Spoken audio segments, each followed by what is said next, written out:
My name is Andrew Kirsch, and for just under a decade, I was an intelligence officer with the Canadian Security Intelligence Service, otherwise known as CSIS.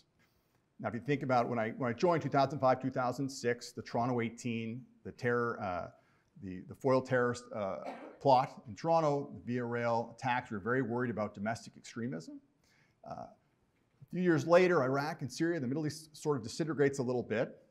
And now the new fear was that Canadian foreign fighters were going to go abroad to participate in foreign conflicts and cause death and destruction abroad, as well as get training, skills, experience, and a network, and come back to Canada with it and be problematic here.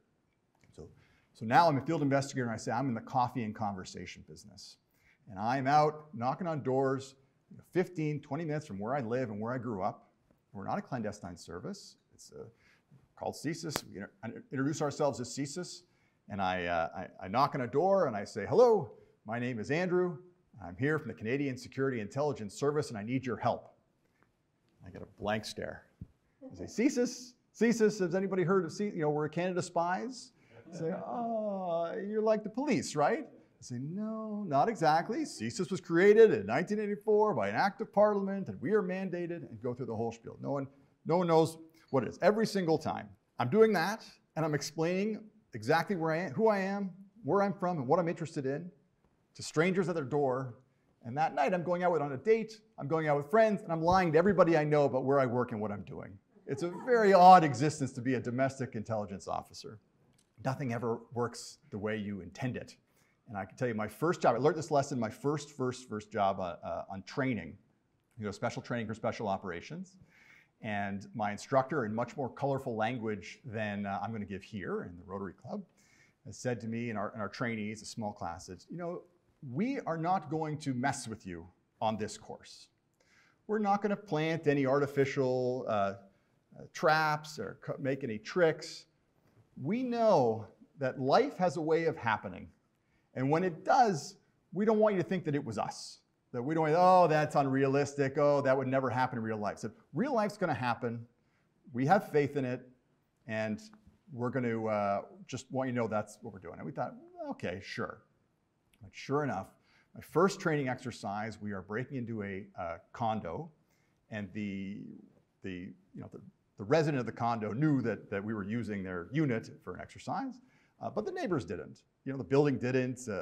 Someone could have seen a bunch of random people lurking around and alerted authorities. This was a live exercise. So we're in the van, and it's 2 o'clock in the morning, and we're in above ground, a parking lot, above ground parking lot behind the building. There's a narrow pathway that leads to the building and the back door of the building that we are going to go in. That Locks had provided a key, and we are ready to go.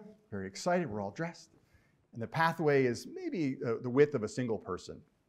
But in our enthusiasm, a colleague of mine stepped out of the van, didn't go in the single file, took 2 steps off the path, and stepped in a huge pile of dog poo.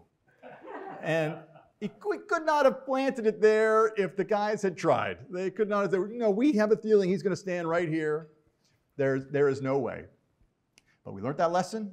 We said, okay, everyone back in the van, let's go. We rally, and I talk about,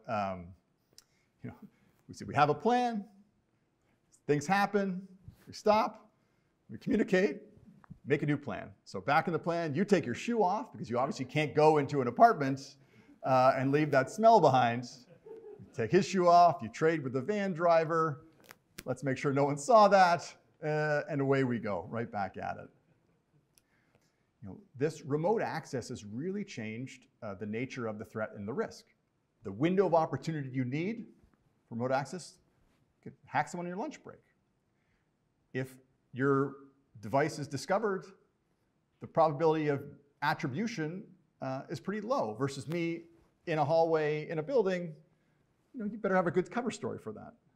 So, this threat, the reason cybersecurity is becoming such a pervasive threat is because the cost benefit of it has changed so much that it's opened up entire, many more people to this threat. The target had to be of sufficient level for us to warrant putting a team and doing these things to go and do this job. Now, with the tools and cheap resources available, they can hack anybody. That everyone, the threat target, the number of people that are accessible all around the world is huge.